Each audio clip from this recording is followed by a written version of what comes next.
Hi guys, இன்றைக்கி நம்ம என்ன பார்க்க போகிறோன்னா ஒரு ரெட்மியில் 5G மொபைல் ஒன்று வந்திருக்கு. அதுதான் பார்க்க போகிறோம் இன்றைக்கி.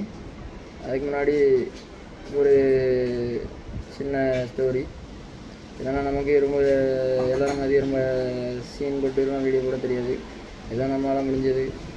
ஏதோ நிறைய பேர் நினைக்கலாம் என்ன ஒரே மாதிரி வீடியோ போட்டுட்ருக்கான்ட்டு. நமக்கு ரொம்ப ஆக்ஷன் பண்ணி ரொம்ப சீன் போட்டு பழக்கம் இல்லை. ஸோ வீடியோ கொஞ்சம் நார்மலாக இருக்கும். நமக்கு உங்களுக்கு மொபைலும் பாருங்கள், வீடியோவில் கரெக்டாக தேவைப்படுற ஆக்சசரிஸை கரெக்டாக வாங்கிடுங்க. மற்றபடி வீடியோ எதுவும் நல்லா இருந்துச்சுன்னா கொஞ்சம் அக்செப்ட் பண்ணிவிடுங்க. ஓகே, சரி நம்ம வீடியோக்குள்ளே போகலாம். இன்றைக்கி பார்க்க போகிறது ரெட்மியில் ஒரு 5G மொபைல் வந்திருக்கு. ரெட்மி 11 Prime 5G மொபைல் நல்லா நீட்டாக இருக்குது.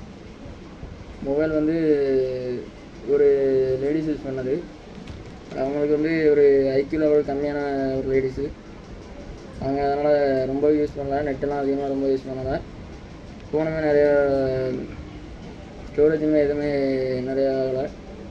இந்த மொபைலில் என்ன ஒரு இதுன்னா, இந்த மொபைலோட லாக் வந்து போட்டிருக்காங்க. லாக் வந்து மறந்துட்டாங்க. ஏன்னா ஐக்யூ லெவல் கம்மியான லேடிங்கும் போது அவங்களோட ஃபிங்கர் பிரிண்ட் வச்சு ஓப்பன் ஆகுது, லாக்கு இது பண்ண முடியல. ஸோ லாக்கு வந்து ரீசெட் பண்ணிடலாம் நீங்கள் மொபைல் வாங்குறவங்க. அப்புறம் ஒன்று, மொபைலோட பேட்ரி லெவல் ரொம்ப கம்மியாக தான் இருக்குது. நம்மக்கிட்ட வர மொபைல் மேக்ஸிமம் கொஞ்சம் ஏதாவது பேட்ரி கம்மியாக தான் இருக்குது. ஸோ இந்த மொபைல் வாங்குறவங்க கண்டிப்பாக பேட்டரியை வந்து சேஞ்ச் பண்ணி யூஸ் பண்ணி மாதிரி இருக்கும். ஸோ விருப்பம் இருக்கிறவங்க கமெண்ட் பண்ணுங்கள். மொபைலோட ரேட் வந்து ரொம்ப சீப் தான், வெறும் 5000 தான் கேட்குறாங்க. ஸோ வேணுங்கிறவங்க சீக்கிரமாக கமெண்ட் பண்ணுங்கள்.